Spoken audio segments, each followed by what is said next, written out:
scrims are rare between teams or something, but everyone just seems to be on their own thing. Like, Liquid are picking Snapfire Slaughter first two. That's not something we saw in any other region. Yeah, it is kind of funny how. Yeah, go for it, T. Sorry. I would say it is funny how the teams do have like a very clear identity, and I think you touched on it with the scrims. It's the fact that the other regions, there is a disparity in when regions end with their qualifiers, and like normally West Europe plays East Europe. Eastern Europe's already done their qualifier, so they don't care about playing Dota anymore, right? So Western Europe has kind of been in this kind of wasteland of like, who do we play? We can't play each other. So yeah, I think teams really have had to kind of stick to the kind of theory and maybe pubs a little bit more going into this qualifier, unlike normally where you get to kind of throw it into the scrims and really try and understand your thoughts. Yeah, I was going to touch on the same points because I know that there have been some scrims, but at the same time, you're playing against people that will play in the same qualifier as you, so you don't want to give away too much, and then your opponent also doesn't want to give away too much, so how much can you really learn from a scrim where nobody's really given their 100%? So yeah, it's really interesting to see how everybody comes into this qualifier with different ideas and how they play out. We've had different openings from Team Liquid, I believe, every single time, and this time they will go back to the Mars, so that's probably a hero for Boxy, and this time also Taiga. I'm assuming it's going to be Taiga. We'll take on the Hoodwink. They can definitely play on both Insania and Taiga.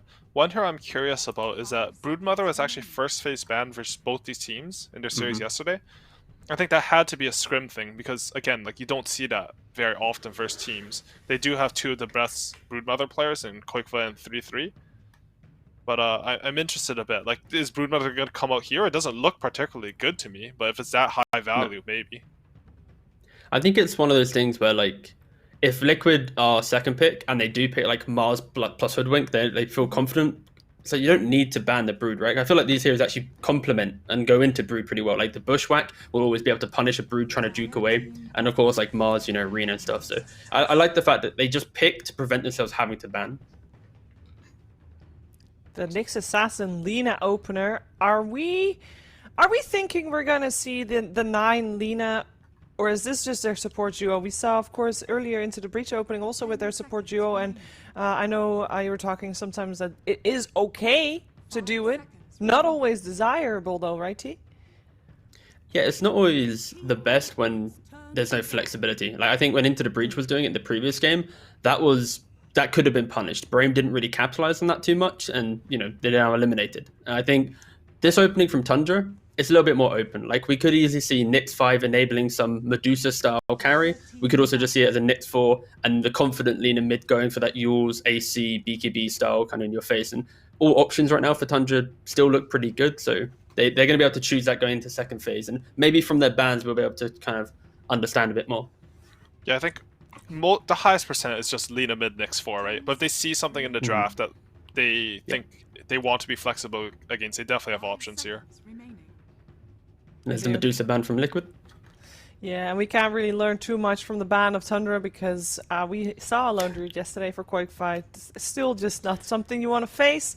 We'll see if they ban out any more of the quote-unquote cheese heroes, which for Liquid aren't necessarily cheese. They have them well incorporated into their rosters. Another hero that would fit in that line would be the Huskar Oracle. They played it in the qualifiers or the tiebreakers rather, for the first major this year. And I just want to have that asterisk there. They love Oracle. Oracle's still in the pool, and they love the Huskar as well. I want to put it out there. That's my hipster prediction. All right. You've thrown out the hipster prediction. Oh, I caught it. There you go. Put that hipster to the side. I think mid Huskar against mid Lina. You're not going to have that much fun as Huskar. Lina just right-clicking you from range, LSA, you can't really Burning Spear. So I think that alone has kind of put your colourful beads and whatnot into the onto the waiting list, maybe game 2. Too bad. But now you look really smart if you're right. I literally doubled down on your prediction for you, okay? Like I would be really surprised if they pulled out the mid Huskar, but honestly, Liquid, they seem to just sing their own tune. That's true, that is true. I'm sorry, it's Tundra, they didn't ban out Templar Assassin. I know Team Liquid, it's not their most played hero. I mean, they played it a lot with Sumail, but you don't normally think of Koikva on TA. But this is like a really good TA game. You see Lina, you see Nyx. He's good versus both those heroes. You need damage when you pick Mars too. He suits that. Unless they want to pick it for themselves, don't they have... no, they don't. No. They do have the first pick. No, they don't. Sorry. Yeah, of course. We both come to the same realization. Yes. Yeah. Yeah, I think the main thing here is Tundra might not be banning out this TA because they know that they can flex these heroes into different roles. So this will be the indicator here where, like, if they pick like their offlaner, they're keeping that flexibility open. Liquid has to pick, then they can put Lina to 4 or to mid, whatever. It just depends. If this is offlane, that's what's kind of happening with the Lina and the Nyx. Yeah, Team Liquid must be very confident in Mars versus Terrorblade, because when I saw that PL ban, I thought for sure they're going to go TB here. Instead, they go for Luna, which I think has a really bad matchup versus Terrorblade, carry to carry. So it's completely unboxed. Yeah, they just take it because they understand, like, you have to outscale. Yep. You do have Arena and some counterplay with the Bork, but personally, I don't think it's enough. I think Terrorblade is going to smash this game. We will see, though. Warlock? Ooh, yeah, like, I'm happy to see a new hero. We say new hero, but like Warlock. Sure. It's just more about allow Luna to farm the lane, and then you're going to do that grouping big fight, get Roshan because you can't contest Roshan with the Golem, try and play there. But like, yeah, like Awi's mentioned, this TB, it feels like he's got a little bit of a freebie right now. Like, Liquid needs like a mid lane that can actually, punish this Terrorblade. Otherwise, he's just going to Scardy +2 items chill, and they go for the Brood themselves. Okay. Brood, how good of a Brood game is this so far? Brood is the best hero versus Luna, I think. So in that regard, it's really good. Hoodwink and Mars are pretty decent at catching him, both with just this squirrel catching you out of the trees in the Mars arena. But I don't know. Every time I've seen 3-3 Brood in pubs and officials, it's terrifying. He has so many different builds. You might even see some Aether Lens, Ethereal Blade type build. You might see the Aura build. You might see, I don't know. But he clearly is a specialist on this hero, and it's looking a bit worrisome for Team Liquid, honestly. Like, Warlock can't zone Brood at all. No, yeah, exactly. This is like, if there was any other 5 position here on Liquid that was able to play lane, then maybe you could argue Luna +1 aggro dual lane, Mars Hoodwink playing to Brood, Liquid isn't too phased. But because you have this Warlock, you don't really want to go, in an aggro situation. So, yeah, it's a bit difficult for Liquid, and yeah, Tundra right now, they're going to play the same style that we saw at the Major from EG, where it's the TB Brood kind of synergy, where Brood just occupies the enemy jungle with all the webs, and then the TB's farming the rest of the waves with the illusions. So all your lanes are being pushed into you with 0 committal. It's literally spiders and illusions coming at you, and that unlocks heroes like Nyx, like Lina to pair together, and to pick off any hero that tries to run to that area to finally push out that lane. So yeah, Tundra is a very kind of hands-off style of gameplay right now, like exit laning phase, park up in the enemy, and just push, push, push. Counterpoint. You're playing against Tundra. You're going to play against Tundra already since yesterday, so you got a lot of time to prepare. They got 2 coaches as well. You know that 33's Brood is crazy good. Terrorblade, very big meta hero at the moment. This, like, you can expect this, right? You should be able to predict this. So I'm thinking Team Liquid might have like the gotcha pick up their sleeves for pick 5 over there. Maybe. They might, because they are Terrorblade and Brood specialists themselves, right? They played the Terrorblade yesterday. It was very good on Mickey. Perfect Metamorphosis. And, of course, Koikva has been a Brood spammer for as long as he's been a Lone Druid spammer, which is forever. So maybe they have some ideas, but it'll have to be something new. And you're basically betting that your knowledge about these heroes is better than Tundra's. I wouldn't personally want to make that bet, especially with a player like 3-3, but maybe they're confident in that.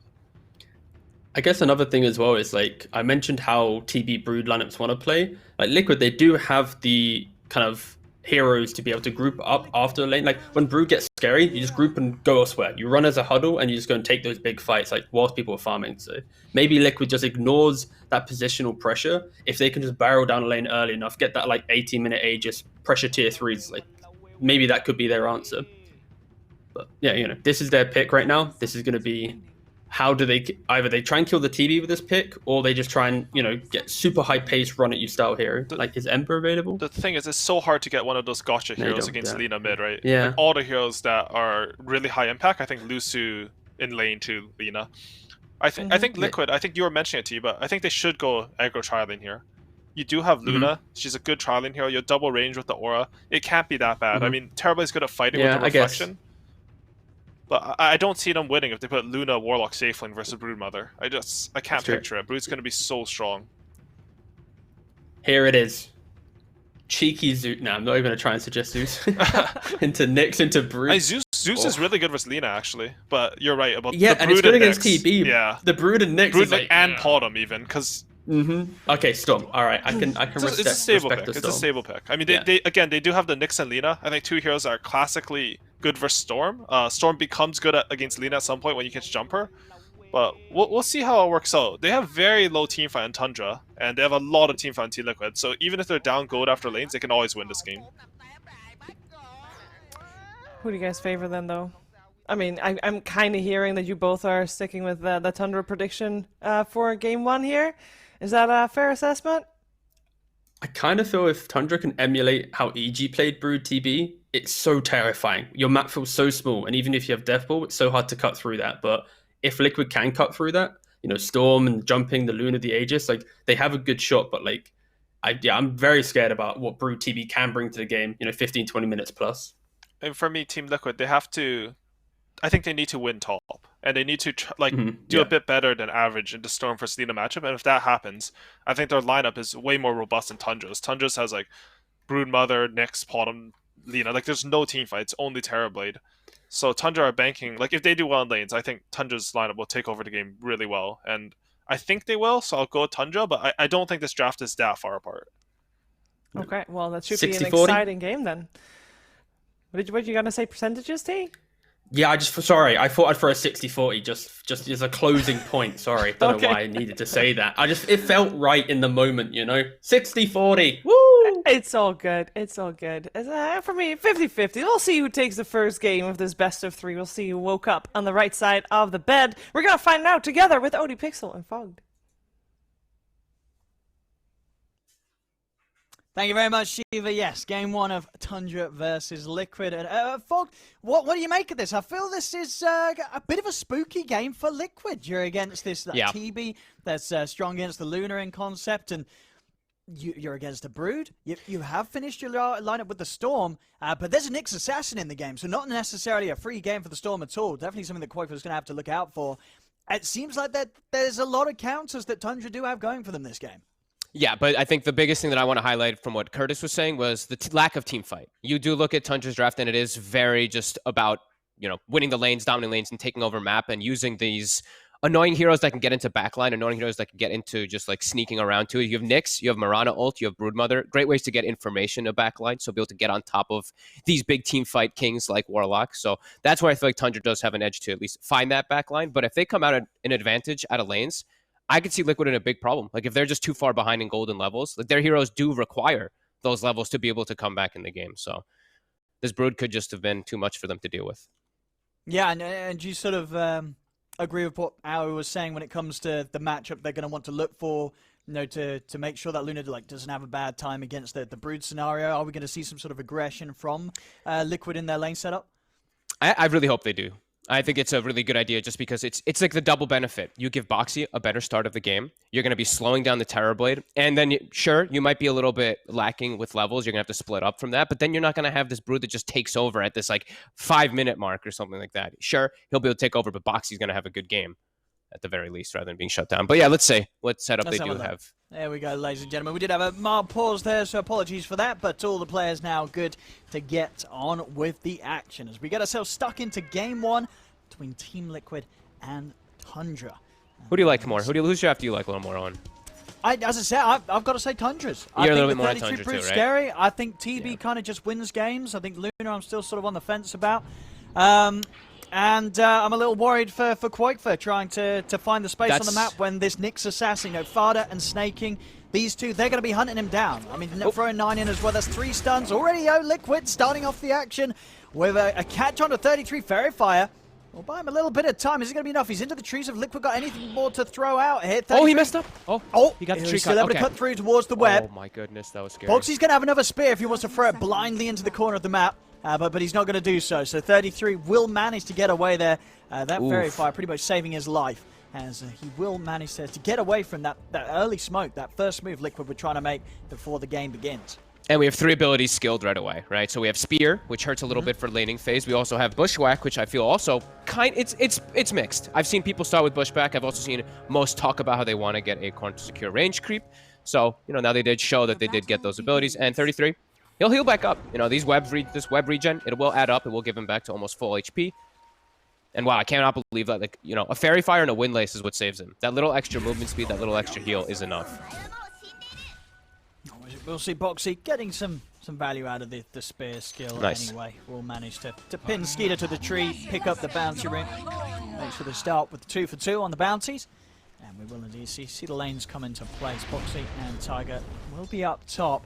So it does mean that Mickey is going to be farming into this Brood Mirana lane. And is this just what sort of a lane that in the early levels, or just for the most of it, Brood is considered pretty strong? Yeah, Brood's going to do very well. Mickey should be able to farm the first, like, 2-3 levels, but it just progressively starts to get worse. And then, of course, when 6 comes around, it's just over. You know, Luna has to completely leave the lane. And I'm just going to be watching snaking, too, because I'm watching Insania did not block the camp. So a hard camp is going to be left available for snaking to arrow and to get some pulls off. So see if Insania makes the way over to block it now. So won't be able to block that. So that's open for Snay, which is usually pretty huge. That's one of the main things you want to do versus a Mirana. Yeah, top, we're seeing... We sort of see it blocked every time against those sort of heroes that utilize the big creep on first round. Yeah, usually you even see like double sentry wards bought out, but Insania did want to just get extra regen to be able to secure for Mickey. And I guess like being able to push the wave out constantly, maybe with Fatal Bonds is what he's looking at, because he's got clarities too. So usually your clarities are to heal your carry, but I guess they're really just trying to force the lane in so Mickey can't get pressured at all, which is a pretty interesting approach. Yeah, maybe having some sort of ideas. The panel said, you know, Liquid, they're going to know about the Brood. You know, they've got one of the better Brood players on the squad. Probably being able to give the team the info to sort of say what messes with the Brood the most in the laning stage and allows the matchup to be playable against him. Yeah, and so that's why Insania's saving the sentry. He's waiting to make sure he can unblock his camp rather than block a camp. But that, you know, usually you do see the second sentry box, so you can do both. And yeah, just the constant pushing out of the wave is looking good for Mickey, starting 10-3. We look at mid. We haven't really given any attention to Koikva, but doing well in the matchup also, 12-0. Yeah, no struggle shoving the lane out. And top Skeeter, 9 for 1 against your Boxy's 8 for 2, so pretty close up here as well in this matchup. And we do see Boxy, one of the most player combo, the Mars, of course. Even though he did take that bit of a break anyway during the, what we want to call a little bit of the Mars major, where Mars was picked like almost every game during the beginning of it. You know, Boxy wasn't there for it, so he would have an even higher number if he was there. We're definitely come used to seeing Boxy take over the games on, you know, when he's sort of hitting his stride on the Mars. Yeah. Liquid looking towards that happening again here. And watching, right now I'm watching Snaking's movements, stacking the camps, he's arrowing to make sure he keeps up his farm, and he's also checking runes. This is something really important I always point out about Snaking with Tundra, because I still don't see many 4 players do what he does of just, he literally will just leave the lane to check the 2-minute rune, the 4-minute rune, the 6-minute rune every time, which is still a bit rare to say. See Snake catch the courier. Did manage to get the delivery done to Insania though, so still has that sentry ready for the control around it. And Mickey's chilling. Great start. Brood not getting slowed down either, but yeah, this is really good for Mickey. Getting that early 2 points in the Blessing. He gets these early stat items too. And we'll be able to get his like level 4, level 5 online, and then just leave the lane probably from 33 and just swap. Probably, it depends on what all happens inside of the game, but eventually they do want to send Boxy down there to try to slow down the push. But that's as long as he's having a decent time in top. He doesn't want to just like ditch the lane. Sure, because even with the push out of the Fatal Bonds, these two at a point, they won't be able to counter the straight up pressure that the Brood can apply. No, and then it's like your Warlock. Your Warlock might just die. Like, I don't know if Insania even wants to play in the bottom lane once the Brood hits 6. That's why it's a bit of a scary game for me, for the Warlock in general. Fada. See if they can get him here, Tiger. We'll be able to find him. He's able to sneak around the tree line, get that first blood here for Liquid.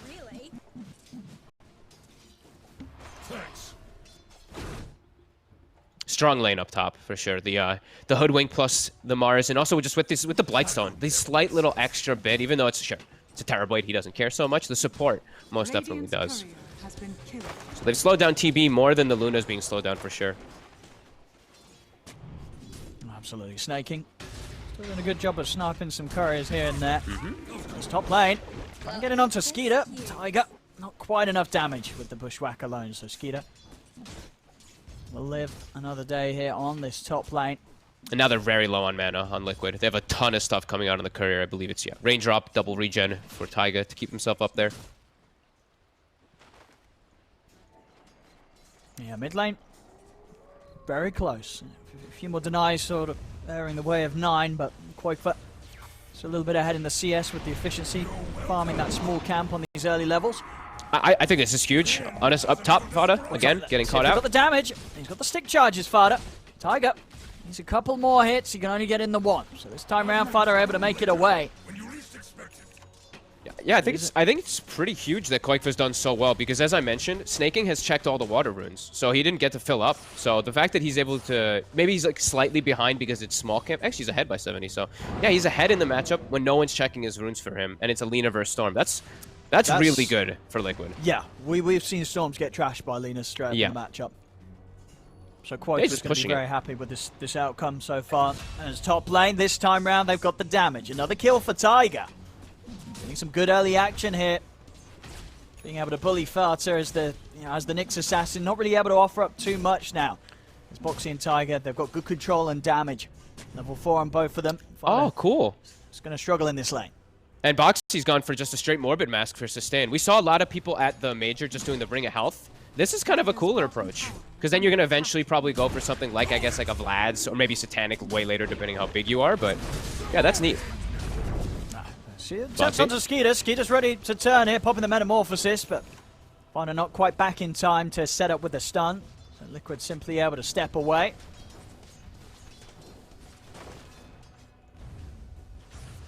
$1K lead after leans for Liquid. I think that's pretty big. I feel like Tundra set themselves up to have like these really strong lanes. Sure, Brood takes some time to kick in, but I think this is a great start. As Boxy, he does get grabbed. This time around, they've got him. See the counterplay though for Quakefoot. He's going to be able to come in and help out, take down Fada. Look towards Skeeter, but a little too low on the mana to go for anything else onto this Terrorblade, especially whilst he still has the Metamorphosis going. Got to be a little careful how they commit in onto Skeeter. So Tundra able to get themselves a kill on the board. Mika's got to get the hell out of bottom, but he gets hit by the arrow. They got him, Snay. Catches him just before the TP's out in time. So this is going to start to be the test, isn't it? Where some of these lanes start to fall apart a bit. This bottom half of the map, 33, as you said, didn't necessarily shut down the Luna in the laning stage, at least the beginning of it all, but now it's at the point where you got to ask yourself, who's going to go down here? You said it might be Boxy. Boxy's still continuing to play on this top lane, wanting to play into the face of the Terrorblade, but that really is going to leave this whole bottom half open for 33 to do as he wishes. And then it's just going to be that space thing, just like Panel was talking about how EG did the Broodmother plus Terrorblade. It's just going to be 33 and Snaking controlling this whole bottom side of this map as Terrorblade's able to farm the whole other side. So, yeah, this is going to be something that Liquid has to come up with a plan for. So we'll see if they do look to move Boxy. Still has 35 seconds on TP. Almost has ult available. Maybe wants to try to set up for a kill on Skeeter before he does get out, since meta is still down for about 50.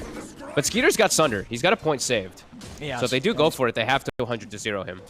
He's playing it safe. He knows that they're going to be looking for that sort of opportunity, especially with Boxy staying up on this top half of the map. Farm elsewhere. I see 9. Of course, this game going straight for the Yours. Yep. See tension around mid. Insania level 5, not quite got the 6. See, this is going to be the huge part of the team fight if they're able to get that 6 ASAP on the Warlock. And the wild thing, too, for Liquid, I think this is one of the rarest games I've seen that they have 0 stacks, by the way. That's pretty unliquid. It that's is. certainly true. In the past, they definitely have been the sort of squad to sort that out the best. Boxy will get the pick off on Fada, but yeah, you're right. Mickey is not going to have that early boost. And here comes 33. There's pressure from bottom to mid. Sweeping over the 3 of them. Snaking and 9 backing him up. Snaking's going to TP back to keep, make sure that they don't go any more aggressive onto Skeeter. Back over to the river. 33 get the kill. Boxy's going to drop the arena. It's not going to catch anyone at all. Tundra. The turnover towards Quakefoot. Quakefoot able to ball lightning out. And that's the arena used here. Nothing to be found for Liquid as Tundra starting to get active with their moves and motives across the map. They need to get a ward to be able to watch this area, this high ground, I think. Even a ward on their high ground. It's already been sentryed to be able to get scouted, so maybe too difficult at this point. But they have to be able to get the vision of where these Tundra heroes are playing on the right side, which they just can't right now. And level 6 is still not there for either Tiger or Insania. Feels like they need the Golem to fully commit for this defense unless they're just going to park 4 bodies here. Yeah, their 6 timings is just that much more important than those for Tundra. Sure, Tundra, it's nice to get the XP on the supports, but with the way that Liquid want to respond to these sort of pushes and pokes from Tundra, they've got to have the team fight together so they can really hit Tundra hard with the strength that they have in their draft. Yeah, and Tundra, they recognize this. Like, they forced 4 heroes to the mid lane. They're like, okay, we're going to back away. That means our Terrorblade now able to just chill inside of his jungle and get the free farm. 33 backs over and starts farming the Liquid side of the map too. So they're getting more out of the map right now. Mika is getting good farm, so is Koikfa, but you're watching Taiga and Boxy they have to just sit in the mid lane. Yeah, that little lead that Liquid did have off the back of the lanes, now starting to slip away. Tundra to take the advantage. Quick smoke and a TP from 9 as he heads down towards the bottom. This bots, he's ready to join forces with 33 at any possible time. Okay, that's cool. So that this is to control the map better, because I feel like that's what they're feeling that's going to happen. They're going to get that tower advantage. They're going to be able to look for these kills. So I kind of like the bots approach rather than going for the Yules first this game. The idea of it does make a lot of sense to me. And look at these aggressive wards. Like, great ward coverage coming out from the side of Tundra now. Liquid, very limited. They did get that one ward down that I was mentioning, just in their side of the jungle, at least, to watch some of the movement that's going to be swinging from 33. But that will mean that mid tower is probably still quite difficult to defend when Tundra does set up for it. So they've got Quake for a mid-K, you know, both cores here ready for some action potentially, but Fada, he's got the scouting. 6 with the Vendetta scouting this out, so just sort of awkward moments here where both cores are not really able to be that efficient with the map itself. That will lead to indeed Tundra just continuing to be much more efficiently split up, and Snaking even picking up some farm here on the top lane.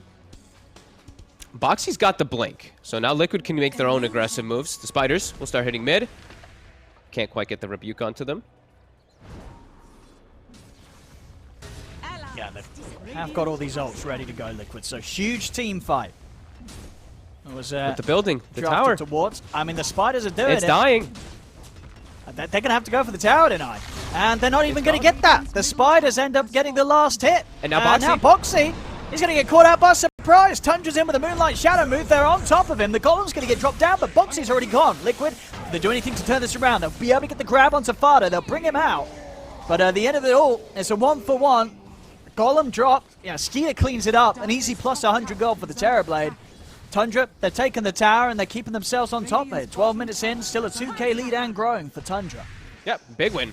Just back to the game plan. They take the tower, everybody goes back to doing their own thing. 33 goes back to farming jungle. He is spotted, so Liquid could go for him, but then 9, he goes top 2. Yeah, this is a really clean executed game plan after that laning start here from Tundra, where it's kind of questioning, like, how does Liquid get aggressive?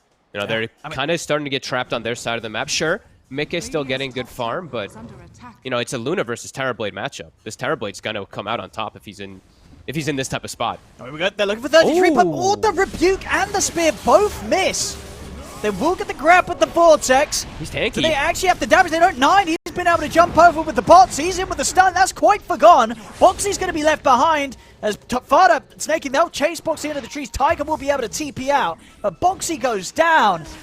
And this, I mean, moves like that, they're just not going to cut it in the EU qualifiers. This is looking rough for Liquid already. Tundra's starting to really open them up at just 13 minutes in.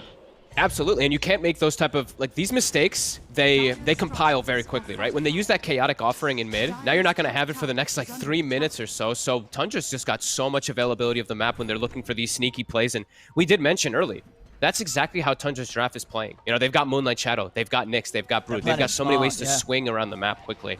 As Mickey, straight up top, always out of range of the stun. Okay, he'll be able to step away. That was close. That's scary territory, though. Anytime they're pushing out, you know that 9's going to be very quick to play aggressive across the map, able to take away some potential gold there from Liquid with the tower deny. The biggest scary thing for me really is that a lot of their cores are just kind of counteracted. Sure, they've got this great team fight, but there's a Nyx versus the Storm. There's the TB versus the Luna. So these matchups are just difficult for them. Oh, here we go, Quoifa. Big sip. Going in very deep here to the jungle. The Moonlight Shadow's out. Tundra's starting to reposition themselves. Fada turns with the stun onto Quoifa. Laguna's out. Quoifa's gone. Another death on the Storm as Quoifa's game starting to take quite a hit now. 2 deaths back to back. And they're chasing Mickey. Sonya, they've got him with the slow. 33's in on top of him. Mickey, he'll pop the ult.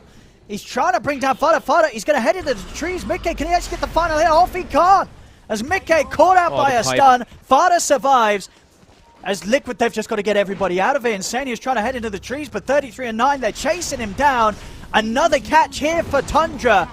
As they're starting to crumble. This is a rough one here for Liquid. 15 minutes in, 6k lead. Tundra looking very hot here with this opening. Yeah, Skeeter's just pops meta and goes into the enemy ancient side, starts farming their ancients, and that was such an aggressive zip forward from just pulled straight in. Pretty much, I think more than half his mana.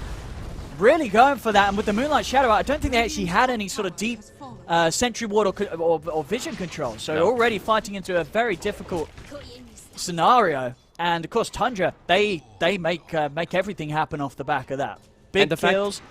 They're winning these fights, and we talked about it. AUI, you know, Curtis was saying there's not really like any team fight in particular on this side of Tundra, just besides their like stuns and coordination and stuff like that. But like it's just these small individuals, and they're winning the fights.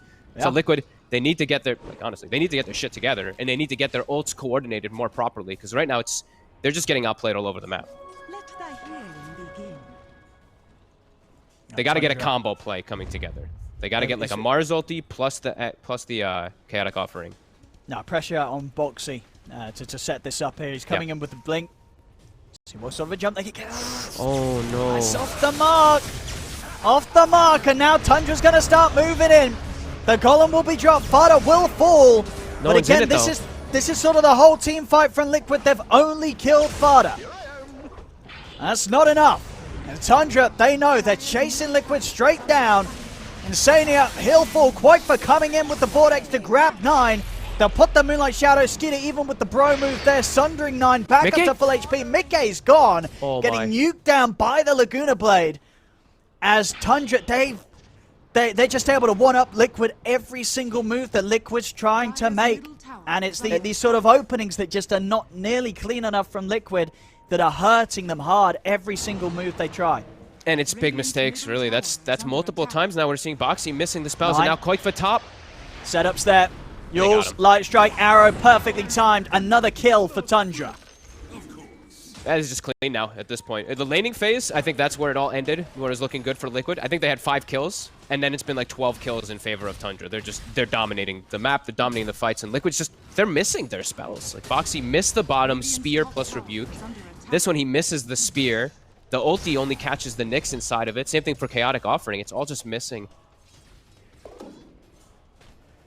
And it's just, you know, for Quake's game as well, it's, you know, on a Storm Spirit, when this sort of happens, these back-to-back deaths, it just hurts his game so much. And he's still trying to scramble towards this Kaya Sanj. It's not going to be easy for him to find himself in a position where he can play as aggressively or even get towards these backlines. You know, it's already at a point where Tundra, they don't really have heroes in a state that are very killable for Quake to start the action on. They've got ways to protect themselves, the tank ability to turn, and a whole lot of stuns. As I said, with the Storm pick, the Nyx, the Lina, and of course with the Yule set up into the Arrow from snaking, there's so much that Quake's got to be so careful about when he tries to go in on these fights. Dude, they're all so tanky. Like, really, they're all like 1200 HP plus. The main target that you could go for, the squishiest one, would be the Nyx, because the Mirana has a mech, and he had an Essence Ring. He's in, but he's straight away. The Spike Carapace is there. The rebuke getting reflected immediately. Boxy will pop a spear up, but the wall's already disappeared. Tundra's just so ready. Every move they're prepared for. And now Quakefa. Fada's on him. Quakefa, he's going for the TP out, but Fada's got the stun. Quakefa's escape put to an end. And, I mean, what do you do now if you're Liquid? This has got to be pretty demoralizing. You've tried to fight, I mean, easily a handful of times now, maybe 4 or 5, and it's just gone terribly every single time. You've not been able to achieve anything. Each move that you've made, as Tundra, they have, as I said, they just continue to stand on top of them as bottom, and Sania's gone. Tundra just full control of this game, and they're making it look easy here, Tundra. They are. I honestly think this is one of those where you go next pretty soon, because all your core matchups are countered. You know, you have the Luna versus TB, as we mentioned before, the Storm versus the Nyx, and all these stuns. Sure, you've got all this team fight, but clearly the team fight's not working. The synergy, the coordination is just not there from Liquid, and Tundra is on fire. Like, they're reading all the movements, they're making clean moves around the map. All these wards have been on point, and this is them. Most of the times, I feel like they've been fighting with just like Skeeter shows up with a meta at the end and just like 1 or 2 hits and cleans up the fight. It's been, yeah, pretty much perfect from them. Yeah, all 3 cores just in a fantastic position in net worth. And as we say, to each and every one of those team fights that Liquid aren't able to pull together, you're just upping the difficulty for the next time round you approach it with the lead that Tundra continues to grow against them. These moves are not going to get any easier to make against the strength of Tundra. And the question's got to be asked if you can really make them at all. Liquid possibly have just missed the timing completely this game. I think so. It's the thing is too is they have all these big team fight ultimates, but the fact they didn't hit them earlier, right? And now they've gotten so many items on Tundra. Like you mentioned, everyone's so tanky. They've got Pipe, they've got Mech, they've got Essence Ring. They've got so many different elements to keep them alive. 9 has a BKB and he's level 18. So you can't go for the Lina almost ever unless you 100-0 her before she's able to get out of a stun. Which you're kind of lacking. Sure, you've got the spear, but you have to connect it instantly. And she'll have time to react most times. And I don't know. What we got? I just don't know what you like. The itemization for Mickey just gets really complicated too when you're this behind versus a Terrorblade too, because it's like, what do you want to get? You have to have your Manta, you have to go for your BKBs just to survive, but then where's your damage going to be coming from? It's just a tough game after. And it's just awkward for the Luna as a hero as well, right? Like, you pick this carry to sort of just get this, you know, super fast timing on the Manta, Dragonlance, BKB, and start taking down objectives before sort of the other teams got the items online. But with as good of a start Tundra's had with all these fights they've been able to hold Liquid off on and come out on top, that's huge. Skeeter, it is. The money from the Roche and such, he's going to pretty much have the Skadi on top of the S&1 Dragonlance 20 or so minutes in. Yep, and it really is just a straight up counter matchup. You know, that TB versus the Luna. You get the reflection of the Luna, you get more damage. Once you get the Skadi, the matchup is impossible. Like, Luna just can't do anything versus Terrorblade like ever again. And there's so much burst damage too. That's something I guess we didn't really touch on too much for Mickey. He's scouting this all out. They're coming in with the Moonlight straight away with the arrow. They open up on a Quite for gone. So's Insania. Tundra just not giving any room for Liquid to achieve anything whatsoever. They're looking for the next target too. It's an instant smoke afterwards. Skeeter, still matted. Vicious and walk straight in. Start beating them back here as Mickey and Poxy have to stay away from the tower. And the pressure's coming in. With the meta, they'll be able to push onto this tier 2. Nothing Liquid can do to push them back. They don't have anything that's going to allow them to approach Skeeter right now. Radiant's middle tower has fallen. They're just so far behind. It really is just so difficult. Mickey has to instantly Manta every time for reflection, and then he just gets instantly Silken Bola, so he can't even hit. Mickey? Oh! That was close. That was... He's lucky to get away there. A moment sooner and 9 would have had him with the Yules. Radiant's top tower is under Well, I mean, it's 23 minutes in, and this is going to be their final tier 2 going down, Fogged. Yeah. Where's Boxy? I guess Boxy's just taking him for a walk. They're just doing some creep cutting shenanigans. We saw Taiga bottom lane trying to cut the bottom wave too. Boxy going to meet up toward his team. Gem on Fada too. Didn't point that one out, but we were mentioning how limited vision was already the name of the game for Liquid most of this time. Even more so now.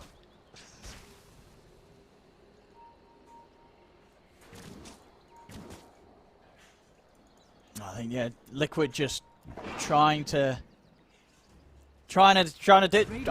achieve something here, just playing as individuals. As you say, cutting creeps, just trying to hold on, but Mickey's he's all on his own. He's all on his own down bottom. They've found him, they've got him. That's the carry going down. well done. Slowly but surely, and even just sort of holding back abilities there. Fodder not even throwing out any of the spells, didn't need to. Knows that they were going to be able to slowly kill Mickey without any chance for Liquid to do anything. Just feels like they've never been able to actually even like play the game where they get their ults connecting and like it's like, okay guys, TB has no meta, let's look for a fight, right? It just feels like that's never even been a situation that Liquid's been in. It's just all Tundra. 17k gold lead, full map control. Age is still for 2 minutes. Liquid trapped in the base. Yeah, this is wild. I mean, Tundra. Now, this is the sort of Dota that if you're able to pull this out at this level as Tundra is, You know, you can tell this team is very geared up and ready for the qualifiers. You know, we've already had it in one best of 3 for them, but here, turning up against Liquid. And in this first game, they're making Liquid look sort of a tier below. They really are. This is just it's just been a pure outclass so far this game one. Look at our stat right there. Of the 418 games part of Liquid, this is the 6th time where Quake and Mika are both without a kill at this part, of the game. That just says it all. It really does. This is... It's a performance that Liquid's going to have to pick themselves up from pretty quickly going into Game 2. As they've got to do something a lot better than this if they want to stand a chance in the EU qualifiers. Tundra just completely handling them here in this Game 1. Yeah. Total cakewalk as Boxy does get a spear connection on 33. They're throwing everything onto him. It's barely a scratch here. 33. Full HP. Tundra, they'll take the racks. Liquid, they've got the full lineup up. They've got the ults. They're going to try something. Boxy leads in. Immediately the stun comes out. They'll drop the golem. But there just isn't the damage here from Liquid. As soon as the ults have been dropped, Liquid, they're the ones having a run. As a buyback will come out from Tiger. Boxy goes down. He'll also buy back here. Tundra still all at full HP. Quagfire having a zip back. They will get the grab on Fada. They'll bring down the next assassin, but it's a dieback on Tiger. Triple kill for 9 as Tundra bully Liquid back to the fountain. They take the racks. They'll back off. Tundra ready to continue to just move towards the next lane, get the next wave pushed in, and lead towards what so far has been one of the cleanest victories we've seen here in the games of Dota. Yeah, one of the most one-sided affairs I think I've seen here in a while. Skeeter sitting in the upheaval. Dire's bottom tower is under attack. Tundra will still give them the respect. They'll just back away. They're picking up a lot of gold after that too, picking up BKBs and God knows what else, as they're all very rich. So they'll chill out.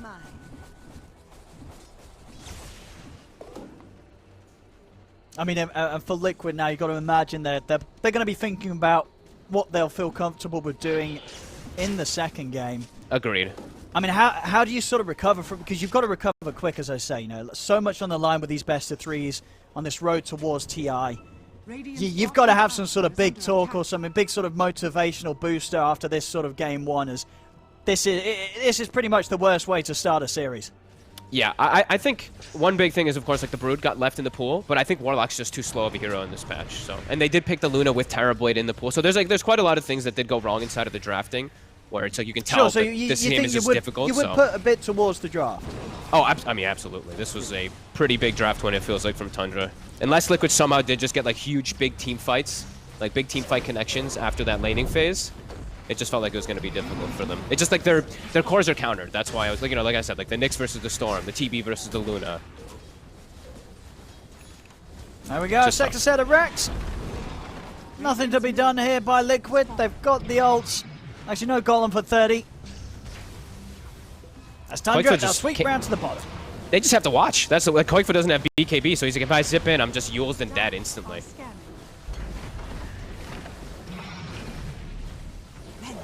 I mean, they're getting megaed here. Boxy, he's going to try with the jump in, but he's not going to be able to catch anyone in the arena. Nobody gets caught. Tiger's dead. Boxy goes down. No buybacks on the two of them. Tundra resume business, taking the final set of racks here away from Liquid, as they're actually chasing them up to the base. Fada's in with the impel, catches out the Luna. Mika will be able to get the BKB off, but Liquid, they'll finally tap out.